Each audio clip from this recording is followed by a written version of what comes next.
Hey, what's going on? Miguel, the host of Life Full Circle Radio. Let me see if I can get this shirt straightened out because me and Kid about to fight over this shirt today. All right. So anyway, what's up? It is Monday night, and we're getting into our Life Full Circle podcast of the week.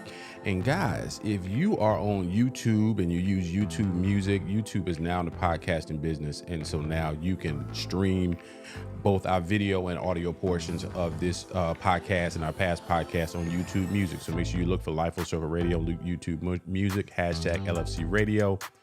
And while you're there, check out some hot tunes with YouTube Music. So today, had our meeting, and of course today we had an issue in Tennessee where there was another mass killing, and so we're going to talk about that. There is a big issue going on now with crypto. Some people are saying crypto is dead. You got some celebrities that are in trouble right now with the SEC around that. We'll talk about that. Trump was in Waco, Texas, and his fool done went out here and got some January 6th choir to sing Pledge of Allegiance song or something. All right, let's go.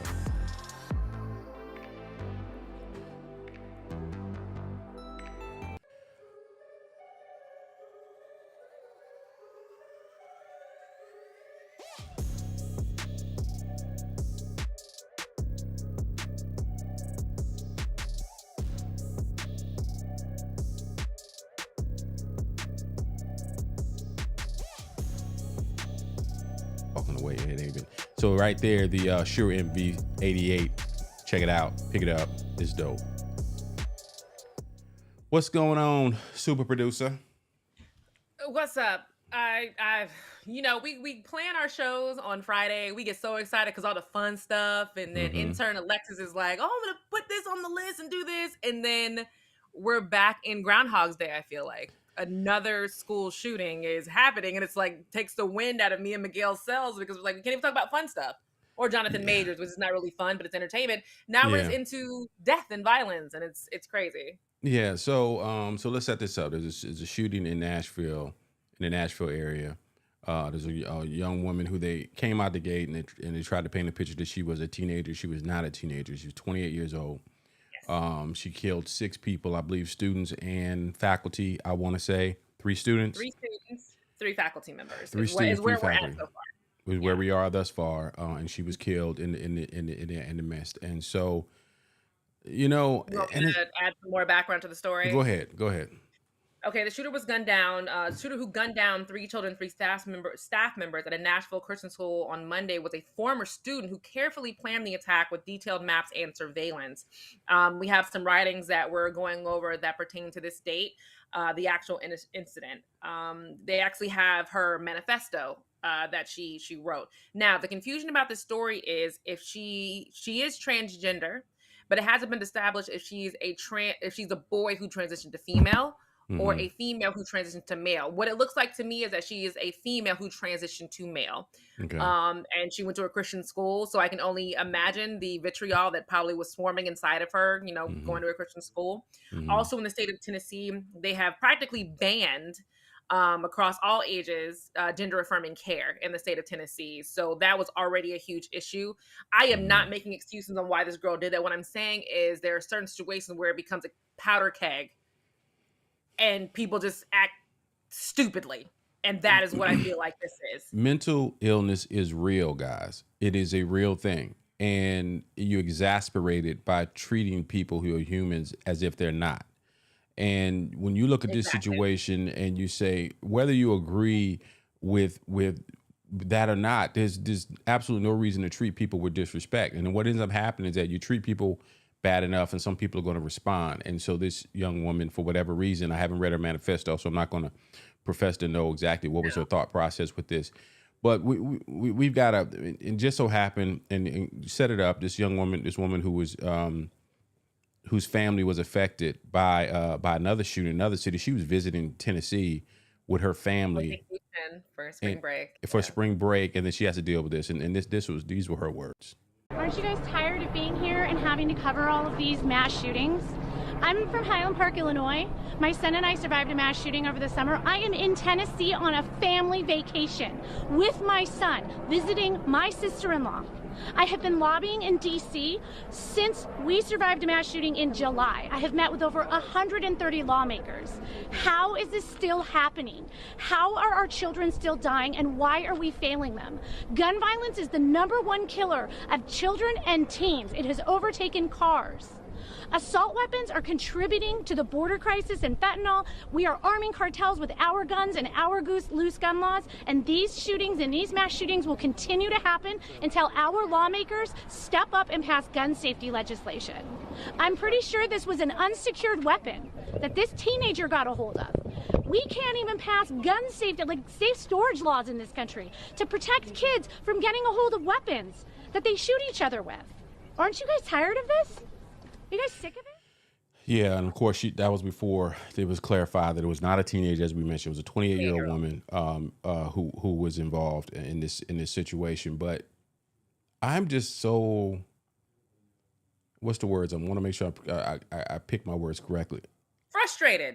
I'm Frustrated is the word. I'm frustrated, but the word I'm looking at right and feeling right now is it's almost numb, and that's such a feeling that we shouldn't have right now, because the things that we would have been upset, this would have been something that would have probably brought me to so much anger, and now it's just like, and You know what it's like? It's like, oh, now it's Tuesday.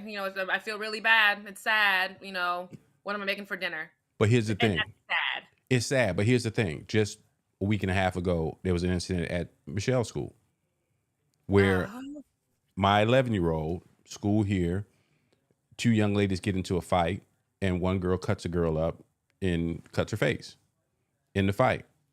And I looked at that thing and said, we're in suburbia out here. Yeah. Right. Y'all in white people land. Was it 2 white girls who did this? Or Now, it was a white girl and a black girl. And so this level of violence and not having the ability of conflict resolution of these young people is, when I've got young people I'm raising into this world, it's like, wow. And I just think back, I grew up between Northwest DC and VA.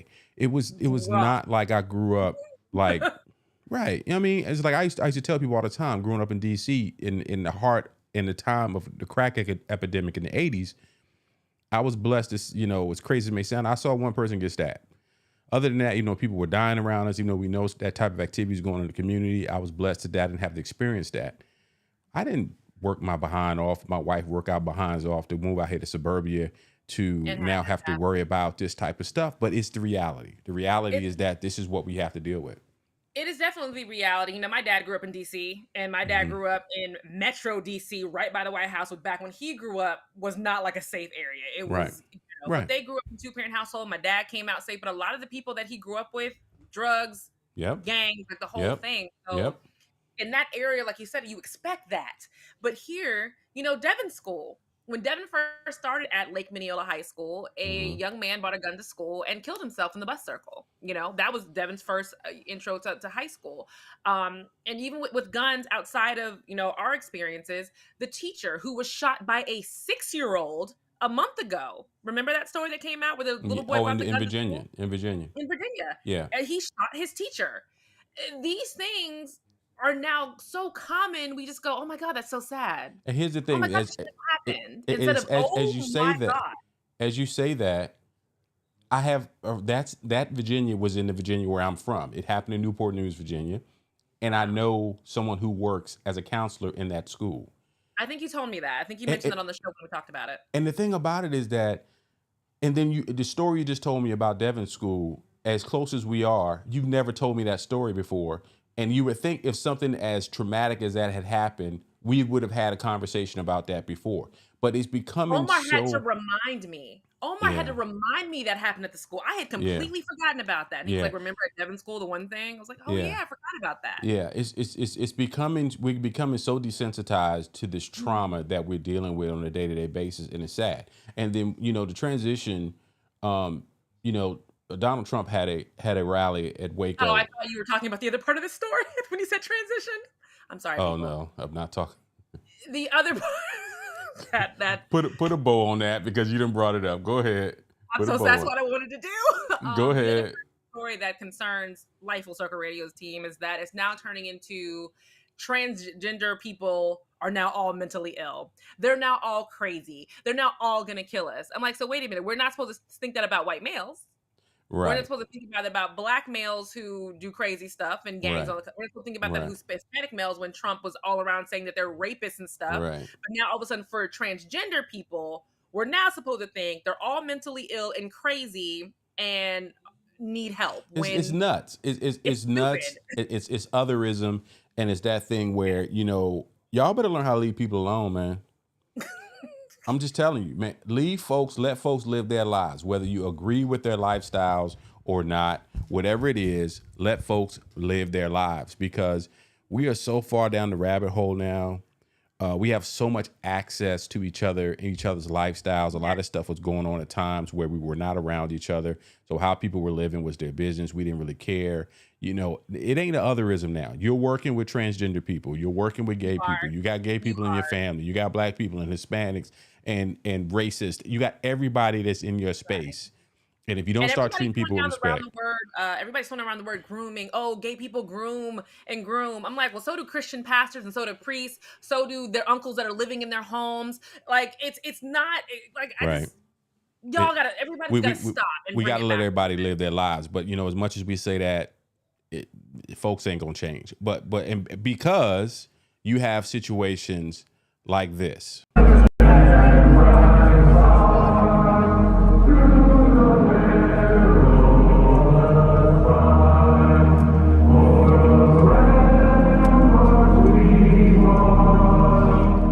That is the rally that Trump had in Waco, Texas over the weekend. What you were listening to was a choir of J6 convicts that have turned into a choir to sing. He stands in front of it, hugging a flag, hand over his heart. And so the scary thing about this, for people, yes, that is a real thing. They touted it's the #1 song on Amazon and iTunes and Billboards, and I don't doubt it. It's not, by the way, guys. It is not a #1. There's millions of categories on Billboard. Correct. If me and Miguel put out a song, we could be #1 singing in something. Correct. So that's why I said when you say it's not true, it could be the #1 most racist sung song in America right now is. Yeah, it's it could be. And so when we look at these situations and we just say, this is the guy who once again is running for president. This is the guy that you turn on CNN right now. It's in the other room and they're talking about this potential indictment. This is the guy that feels that that's stirring the pot that says, with all this transgender stuff, all of the gun violence, all of this stuff, they're all against us. We're the good guys. And we're going to get our country back because all these people are doing all this crazy stuff. And he is nuts. And these people that are these cult-like figures, the people that are following him are nuts. and they are nuts. living amongst us. They are living amongst us. And also, Trump, whoever is on your PR team, fire them. So you had a rally in Waco, Texas, 2 days after they dropped the Waco Apocalypse documentary on Netflix. You thought that was a smart idea. That was absolutely purpose driven.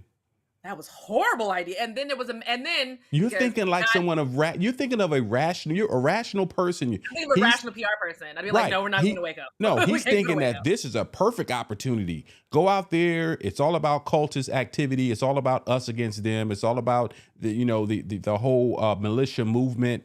That was a perfect message for that community. But God don't like ugly. And there ended up being a mass shooting on the day of him being in Waco, Texas. The good thing about this whole Trump movement thing is that the Republicans are pushing away. And even you can admit this. They're slowly just like, no, we're cool. We're all right this time around. We're just going to go over here to DeSantis. Even though he's worse, I feel like DeSantis is worse because he's, trying to ban, black and cultural education. He's doing the exact same thing Trump is doing without the crazy, without the overt crazy. You mean without the overt racism.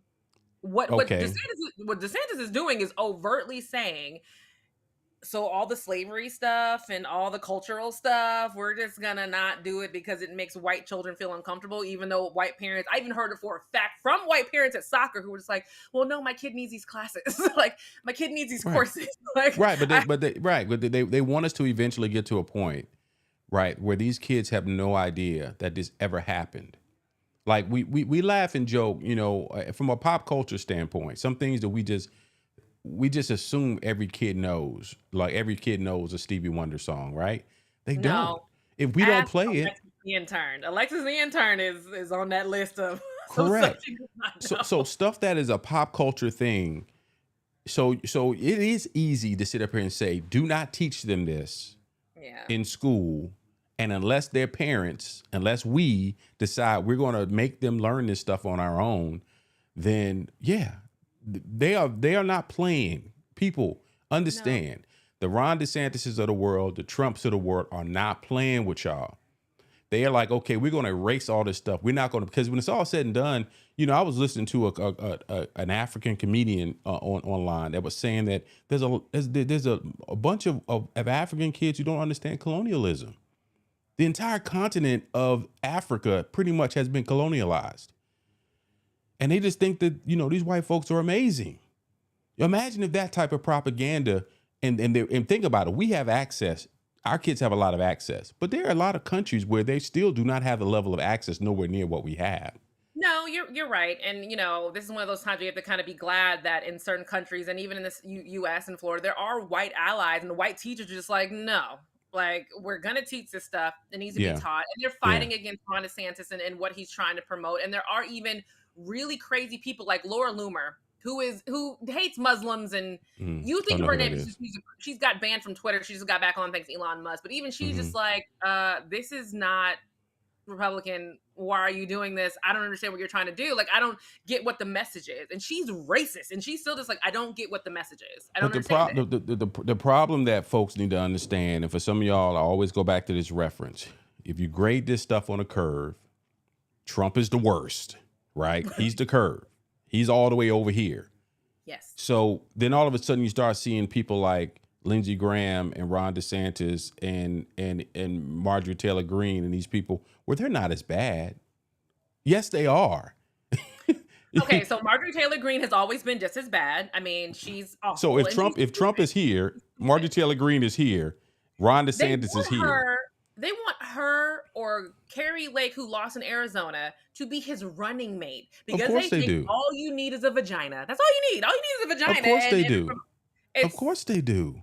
Because there's a lot of people that will vote just because it's a woman. It won't be about we've got the perfect match. We have our alpha male, white male, and we've got our progression of showing a Carrie Lake. But see, they would love for it to be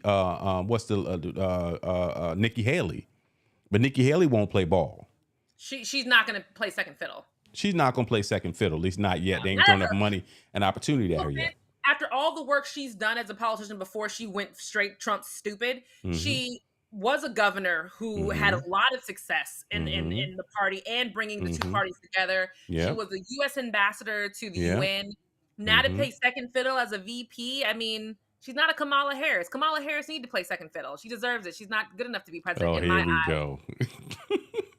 But if I swear Nikki Haley's situation hurts me the most, because I thought before she went full Trump, I was like, this woman could be president.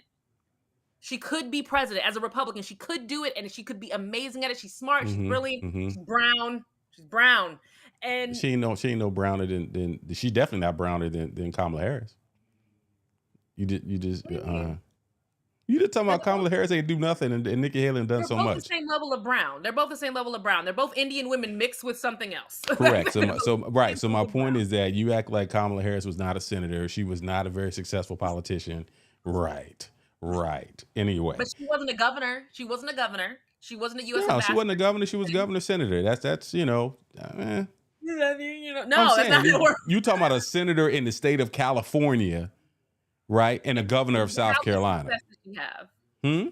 How much success did she have? No, we're not doing it. It's a rabbit hole. We're not going to the rabbit hole. Okay, I'm about to say, it's a rabbit hole we could go down. So anyway, the point is that I think we're both trying to make is that Trump is all the way so far to the right, to the nut sphere. He's in the nut job area, right?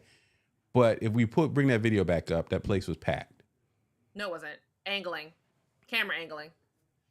Because I saw another picture. I understand camera angling.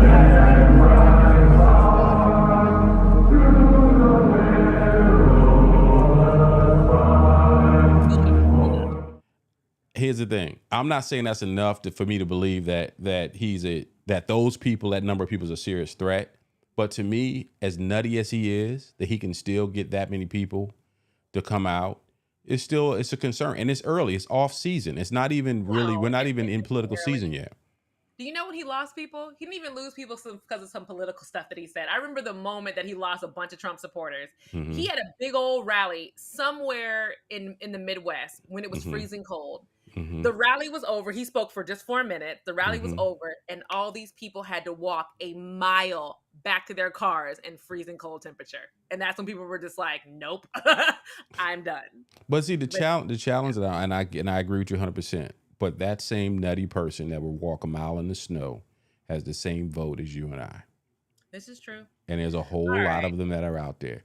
Real quick, Yeah. We're gonna bring back, and I only want to talk about one story with our deal right this now, and that is our. Where are we starting with how what? Where are we going? I don't want to go nowhere else behind but what is going on with this Escape situation. So Escape, SWV. This is some banana stuff here right now, because when we look at what's going on, just kicking the drama, the Queens of R&B beef boils over onto Twitter. First of all, it's part of this. Mess. Do you watch the show? Do you watch the show? No, I don't watch the show. I don't know. Here's a better question. Does Tracy watch the show and you happen to be walking into the room when she's watching the show? No. We're not watching the show. Now, here's the thing. What I'm catching wind of this conversation around, I don't forget their names, the two sisters that says an SWV. I mean, Tamika? Escape. Huh? Tamika and Tasha. Tamika and Tasha. Which one is the one who stuck? Go ahead. You set it up because you know better than I do. Go ahead. Well, let's just look at the whole drama as a big old bucket. So the show is based on the fact that SWV and Escape want to have a show because they are the queens of R&B. Well, not so much Escape back in the day, but SWV is a queen of R&B. Can you agree with that? SWV is the songs they have weak. I'm absolutely a huge fan of SWV. If you look at 90s R&B, if I were to rank the top R&B groups, I would probably put In Vogue first. Yes, SWV. Yes. Escape is there. TLC. Hold on. TLC's got to be higher than TLC's got to be one or two, because that is the 90s. So you got In Vogue, TLC, Salt and Pepper's hip hop. They're not R&B. We're talking R&B. I still put them in the girl group though, because they were a girl group. If you want, that's fine. But they're rappers, Brownstone. Remember Brownstone? Brownstone is amazing. And you know the issue going on with old girl from Brownstone and P Valley. Have you been following that?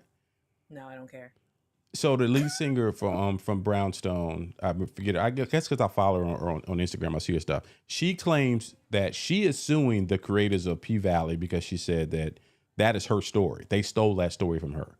The whole P Oh, Valley no, I concept. remember that story came out. I didn't realize that was a girl from Brownstone though. But Yeah, okay. yeah. So anyway, let's go back to SWV and Escape. So they have this whole reality show going on. They're back and forth. I've seen Candy Burris basically talking about how their booking fees are higher than But that's not even where it SWV's. started. Go ahead. Yeah, get us there. Go So ahead. the show's about them both together. They've had little issues between the group. That's not the big deal. The biggest deal that really got trending, that popped everything off, was when it was announced on the show by Tamika that her sister stole $30,000 from her. Right. And her mom is in the background kind of just saying, oh, look at her. She's jealous of you. Talking to Tamika being jealous of her sister. That made everything go on Twitter like, wait, what's happening? And this like, happened on the show? This happened on the show and in real life, but the $30,000 theft happened years ago. And since then, it has been an avalanche of information. For example, Tasha's husband, Latasha, who allegedly stole the money, is also married to Rocky. Rocky was R. Kelly's manager and has made jokes Hold about... on. You say he's also married to? Rocky is married to Latasha and was also R. Kelly's manager at one point. Okay. And has All right. made comments about being able to escape, the persecution of being R. Kelly's manager, and made everybody go, well, what does that mean? What did you do? Like, he's really kind of grimy. And Latasha has been known to kind of have a nasty attitude in the group, not wanting to be supportive, letting her husband think for her. And that has made things worse. She has been awful. And then got the nerve to have a gospel song out, but you're being nasty to people. And then the bigger conversation that Miguel wants to talk about is the fact that who should be top billing, SWV or Escape? Now, SWV has had way more hits than Escape. They could sell at arenas back in the day than Escape. The song Around the Way Girl, I feel like, was made about Coco. And then you have Escape, who had great songs. But back in the 90s, who were you checking for more, SWV or Escape? Well, see, the challenge... Now, well, but go now, ahead. That's now. Well, here's the thing about now, and here's where I give Candy Burris her props. Yes. They are relevant because of the success Candy Burris has had in reality television. Absolutely. And yes, when I think back, that's why I was kind of noodling in my head. I was like, So here's the thing. By far, to me, SWV having Coco, better singers. But the two sisters that are arguing were always better singers than Candy. But yes. Candy was the cute one. You think they came out when they were teenagers, right? And yes. and so Candy was always to the front. Tiny was Tiny. The two sisters. There's nothing else to say about Tiny. It really was just Tiny was tiny. And Tiny was tiny. So SWV. So anyway. But SWV, Escape don't stop, at least not in Atlanta. I can find a show with Escape probably every year. They at some show selling out the arena downtown, State Farm Arena, doing something. So and that's true.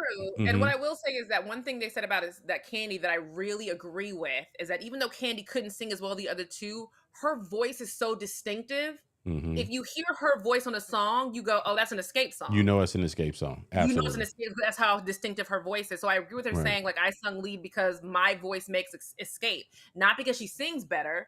It's because that weird vibrato, extra deep thing she does, I'm not a fan of.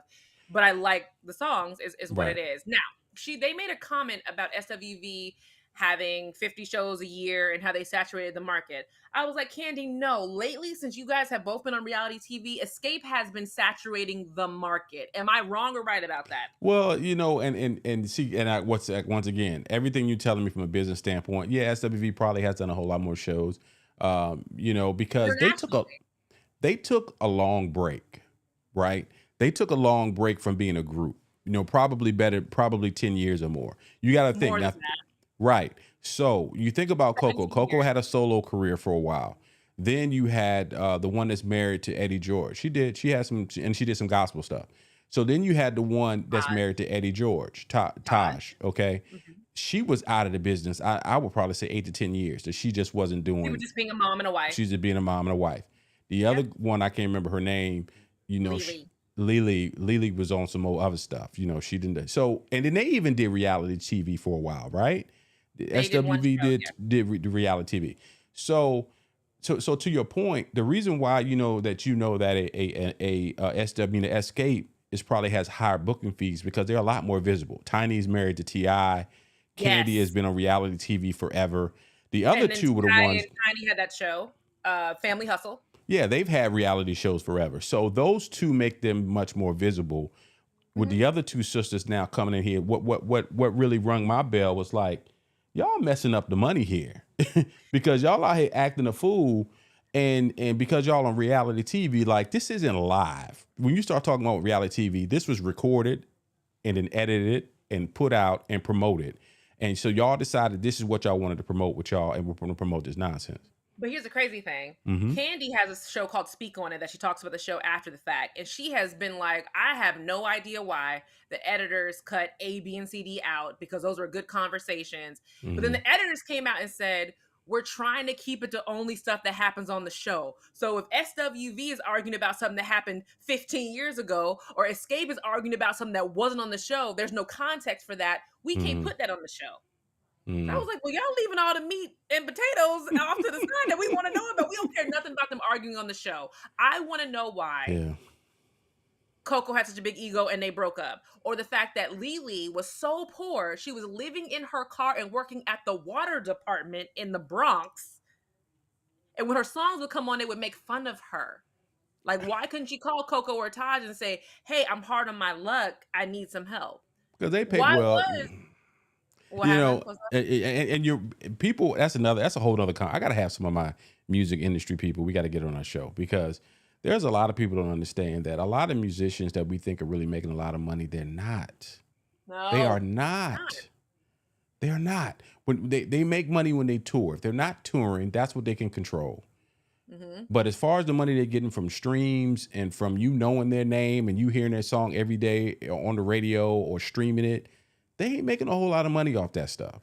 So that's why you see every year these artists that are touring. Why you see Keith Sweat, who has been a radio DJ for the last 20 plus years, right? So while we're thinking Keith Sweat is sitting back chilling. What's his late night show called? What's his late night show? Is it called Late Night Thunder, Chocolate Thunder? Sweat House or something? I don't know. Keith Sweat.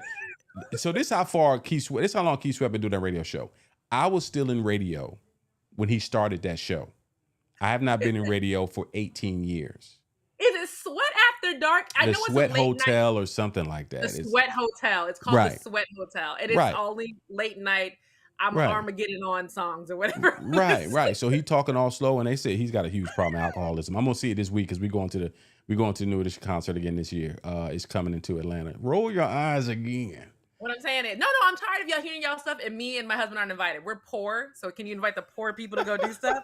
You know what? Great. I'm so over you and this poor nonsense. Stop Invite it, the homeowner. Anyway, stop homeowner. Another thing I wanted to bring up was the fact that on the show, speaking of, it's hard being an artist because you don't make a lot of money.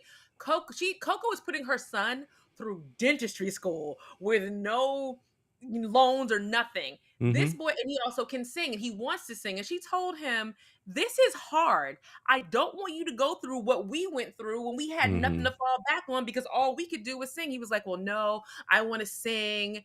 And she's pushing back on him, and he pulled it's bad for my mental health to be in dental school. I was like, boy, I will slap you in the face. You're pulling that card because you know it'll pull at people's heartstrings. You are in dental school. You are not doing something crazy. You're in dental school. Man, and everybody in the show, all the girls from SWV were just like, no, we ended up broke when we weren't touring or weren't singing. Absolutely. Stay in dental school and sing on the side. Don't give up something to fall back on.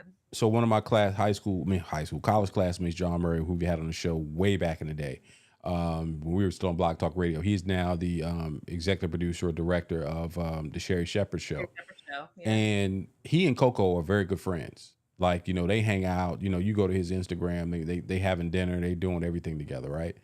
And I kind of got a little bit of just following him, a little bit of insight.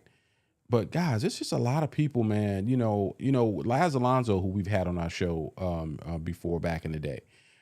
He's been on this show for the last. Oh my gosh. You just said a bunch of famous people that are now famous that we've had on our show. I feel like we need to get the Blog Talk Radio like files and prove to people all the people you love now that they're famous on big shows came on our show first. Yeah. I should go through those archives. But Laz, and I may have that file somewhere. I got mad to file on my computer. I'm gonna hit him up and say, you may not even read this DM, but you came on our show a long time ago, and we would love to have you back on. Please take pity on us. It was his birthday 2 days ago. We still chat. Yeah. They gave him a penis cake for his birthday on the set of The Boys. God, as a joke. I didn't pay any attention to that. But anyway, but Laz, we had some conversations and talking to him about when he was in between, and I think there was a show. What show was he on where they shelved him for a while? I can't remember. This was about 5 or plus years ago. Had to be 5 or 6 years ago. It was a show with Deborah Messing. They did not know if they were going to bring that show back, and it kind of just got whatever it was. I think it was on NBC. Yes, he played the.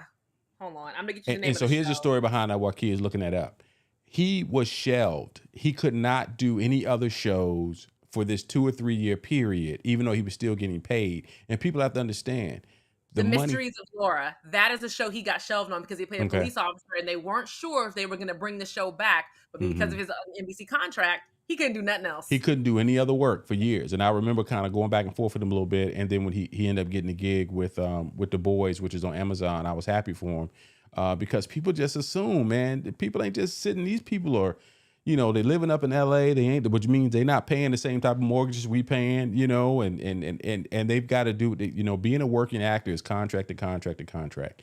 So when you see folks all on Instagram and selling product and creating their own businesses on the side and all this type of stuff, don't think that because they doing it's because they want to be seen. They doing that because they need that paper rolling in. They need the money. They need the money. Acting, I feel like, is also like me and Miguel are independent contractors. Absolutely. So we live by the next job every single time. Absolutely. We're lucky because we're married to spouses who have real jobs. I hate to say the word real jobs, but real jobs who have insurance. Right. That's the biggest thing is those type of things. We didn't went with a whole different rabbit hole, but that is the biggest thing of having those type of benefits that presents challenges for entrepreneurs. And that's a whole other conversation. Because two Oscar winners from this year, they can barely afford their health insurance through SAG. That's how hard it is to be an actor. You won an Oscar. It's Michelle Yeoh and Short Round who said we can barely afford health insurance though. Yes, we make amazing money, but we can barely afford health insurance. But some of them don't even make amazing money. You think about the guy who played in the I'm Your Captain Now, that movie with Tom Hanks and the hold on. Captain Phillips? Wasn't it?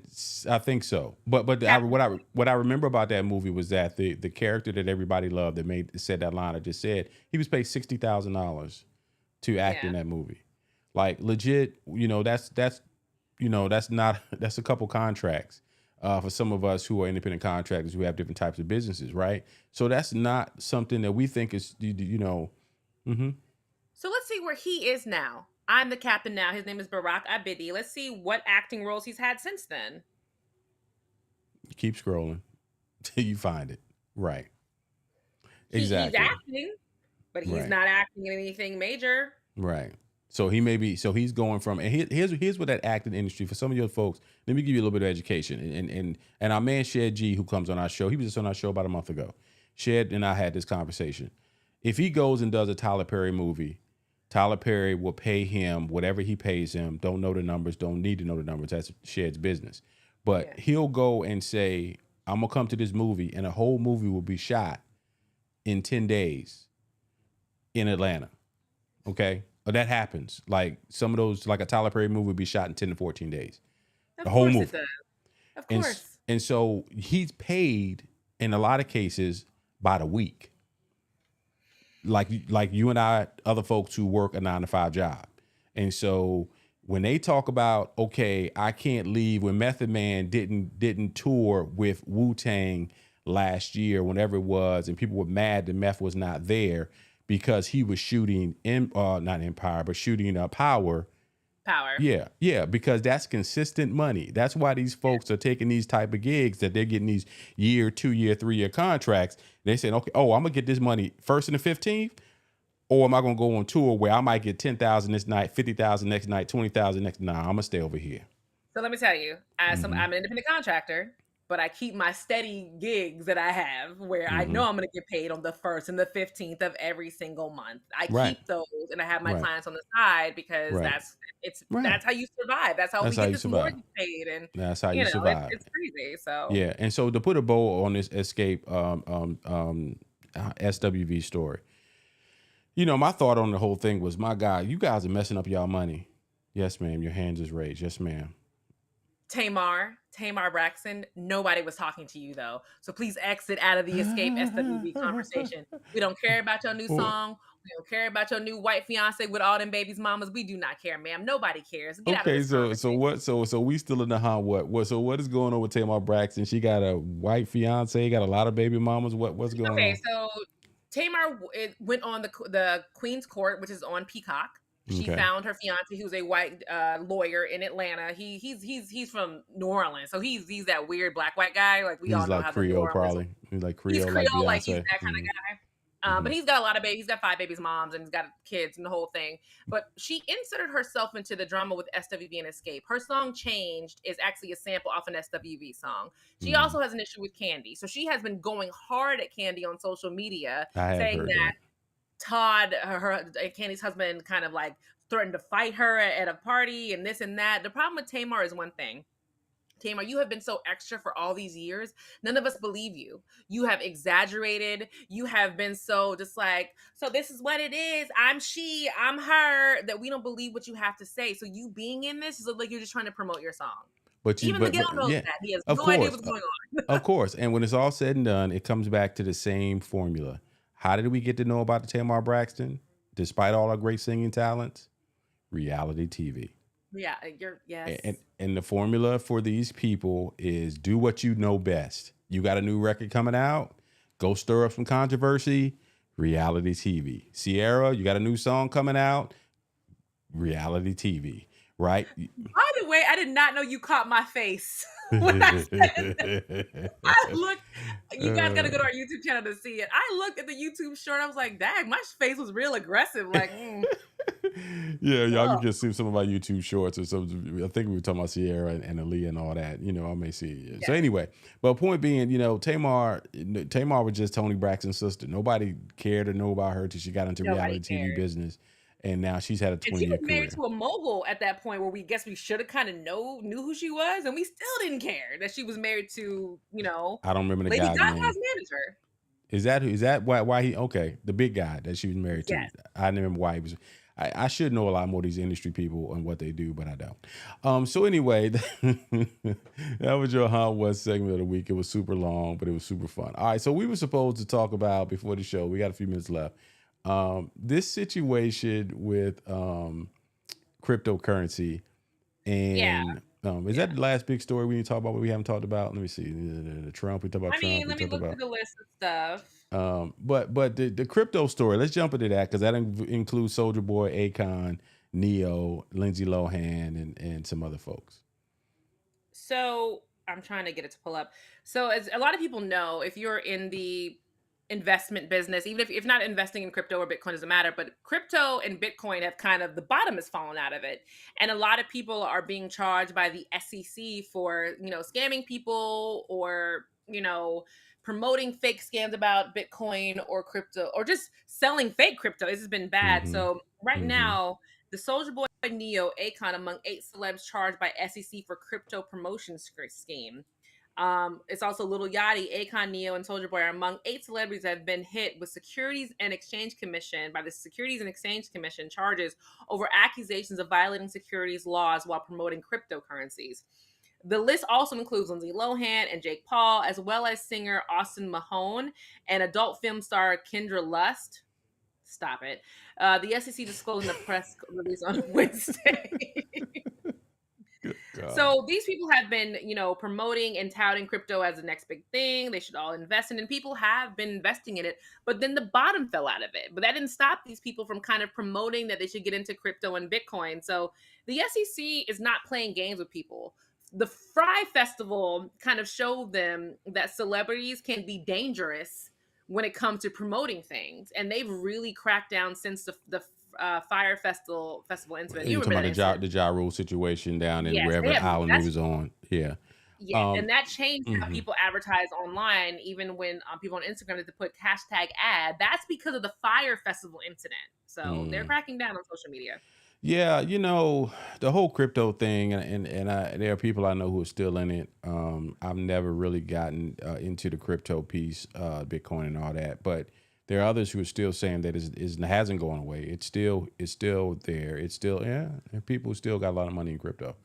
And when it's all said and done, it's when it comes down to our financial institutions, if people are gonna give me a car for this iPhone stand I got in my hand and they're willing to do it, all right, sucker, give me the car keys. Here's their iPhone stand, and God bless.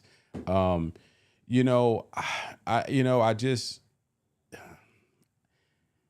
But when you start talking about the feds and you start talking about you out here flashy and you want to show everybody that you got all these resources, whether it be the dollar, whether it be the yen, whether it be or crypto, you better make sure you got your stuff in order, because they are coming. They're coming for it because they want to control it as best they can, and think about financial stuff that has happened recently. We've had a Silicon Bank get closed down. A lot of these banking institutions are really kind of and they're not Bitcoin playing. They're not playing. And crypto, they're not playing, and because we went through the pandemic, folks are pretty much mentally past that now. So now all that money that was kind of passed around a little bit, and people done bought cars and Bentleys and all this stuff, and now all of a sudden they're saying, okay, all right, so we got about 2 years of taxes right here. How are you accounting for all of this?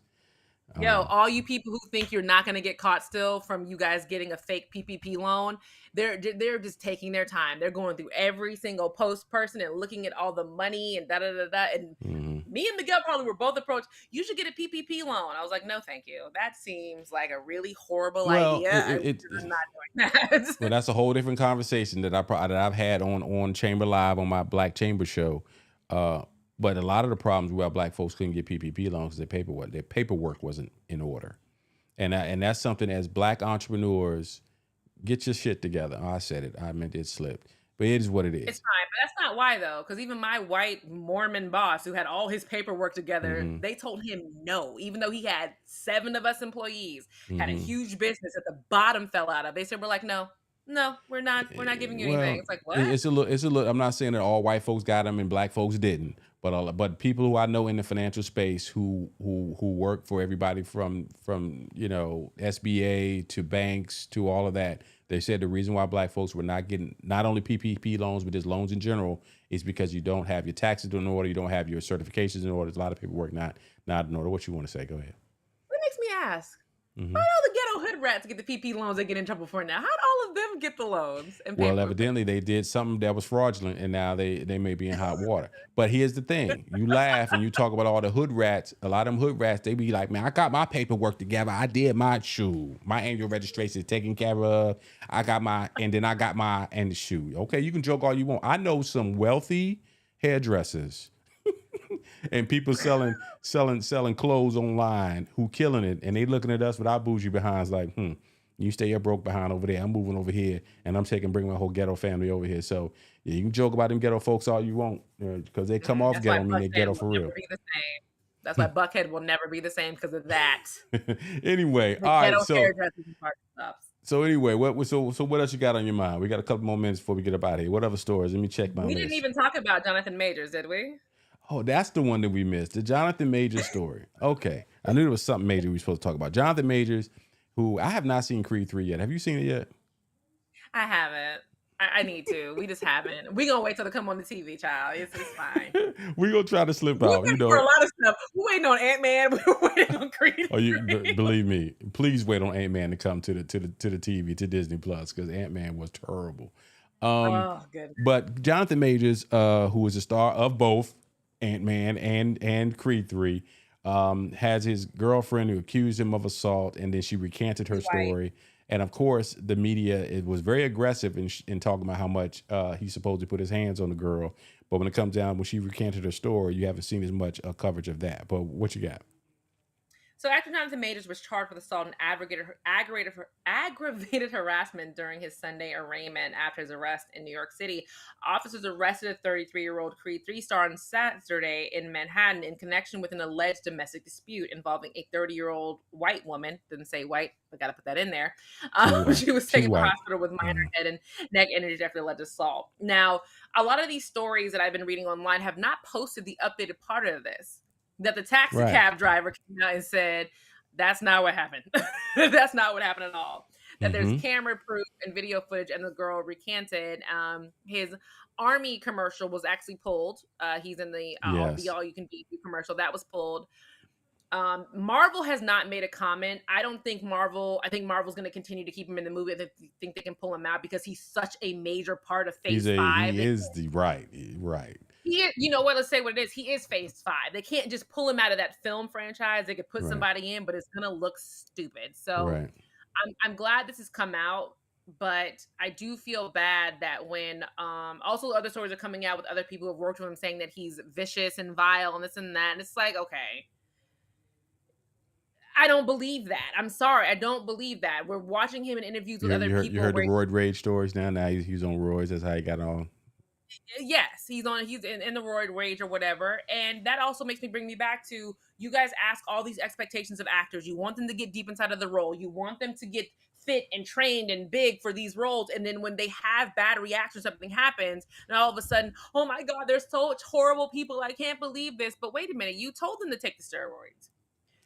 We don't even know. As that's it. We don't even know if he took the steroids. This has been an easy way to attack the next up and coming superstar. And it's like he's at the beginning of his launch. Like he's been around for years. Yeah. Who's been non-problematic? Like how was he on the set of Lovecraft Country? You know, those are black people who talk among black people, and Miguel is in close proximity enough to hear something. None of us have ever heard anything about him having issue on that set. He's been in multiple movies. Right. So what? He had a couple of issues on maybe one or two set. Are we doing the same thing to Christian Bale, who we've heard screaming and cussing at people? Right. No, that's not how that works, kid. Sorry, it's not how that works. You get a limelight. He's still got his Marvel check. Huh? Good news is he's gonna keep his Marvel check. This is gonna blow over. It's gonna blow over. The next Marvel movie probably doesn't come out for another couple of years. It's gonna blow over. The girl is already recanted. He's already having to deal with this type of negative publicity, but it's gonna blow over. But it's just, you gotta be careful who you choose and who you decide you wanna have these lives with, because some of these folks, white women. This ain't got nothing to do with specifically being white women. Don't even putting that smoke in my mouth. Cool. There are a lot break up with that. Jonathan Majors, break up with that white woman. If she has mental issues, now do that. Break up with that woman. Yes. break up with that woman. And move on and find yourself somebody that's there for you. I just look at people, like a Denzel who done been with his wife for 40 years or more. I look at people like Samuel Jackson, who's been with his wife for 40 or 50 years. These are people that says, okay, I found the right one. The rest of y'all can kick rocks. Even white people. Look at Tom Hanks. He's been with the same woman for 30 plus years. But that's Scientology, though. We don't know what the kind of stuff they practice. That's not Scientology. You got Tom Hanks mixed up with Tom Cruise. I do. Yo, I heard that's hilarious. Supposedly Tom Hanks' son is a pretty cool. Chet. Yeah, he's probably a pretty cool kid, right? Huh? No. Huh? I mean, he's cool in the version of, how in the world did Tom Hanks' white butt have this ghetto behind trashy son with the covered in tattoos, speaking in patois on red carpet? It makes sense to me, because I remember Tom Hanks when he first was on a sitcom on TV. That's how old I am. And Tom Hanks, I loved his sitcom. I think it was called, because I used to always sing his, he had a great theme song. I can't remember it now. Anyway, Tom Hanks used to be on television. He grew up in Oakland. Didn't he grow up in Oakland or Inglewood? I don't know where he grew up. No, I don't. The reason I know that is because he was having a conversation about Toy Story 4. And he was on the set with Tim Allen. They were doing like the whole press junket where everybody comes and asks him questions. Yeah. Black people came in and said, so, Tom Hanks, let me ask you, you playing spades? you got this amount of books. What do you do? And he was like, oh, you go all in. You lay all your books on the table. I was like, what is happening? Who is this? Tom Hanks, And Tim Tom Allen Hanks was seems so like he that confused. cool. Everything about Tom Hanks seemed like I would love to have a beer with him. I just, period, point blank. I just think Tom Hanks is cool.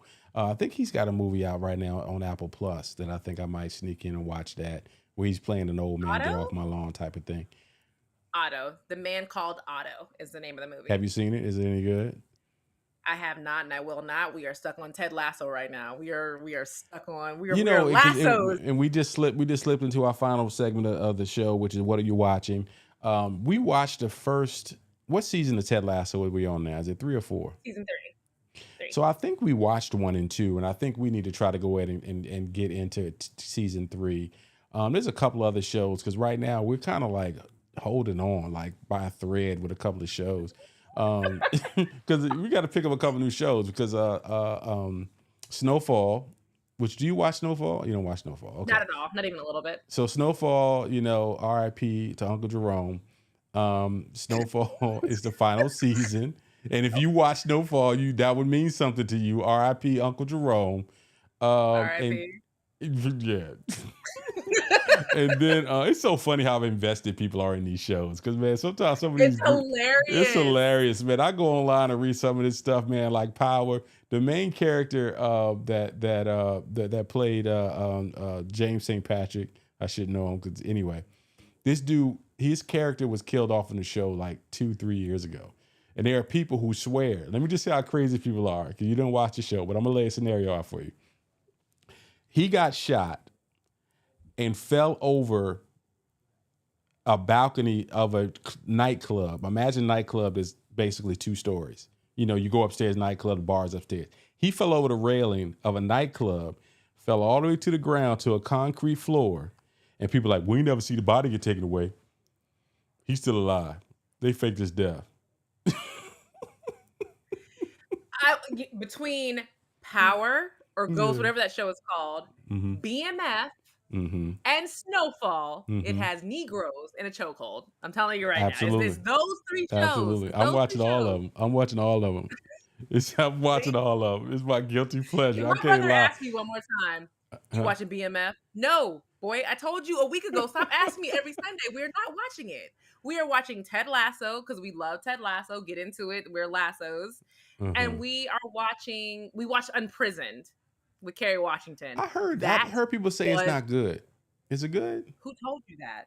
I'm just telling you what I heard in them streets, in them internet streets.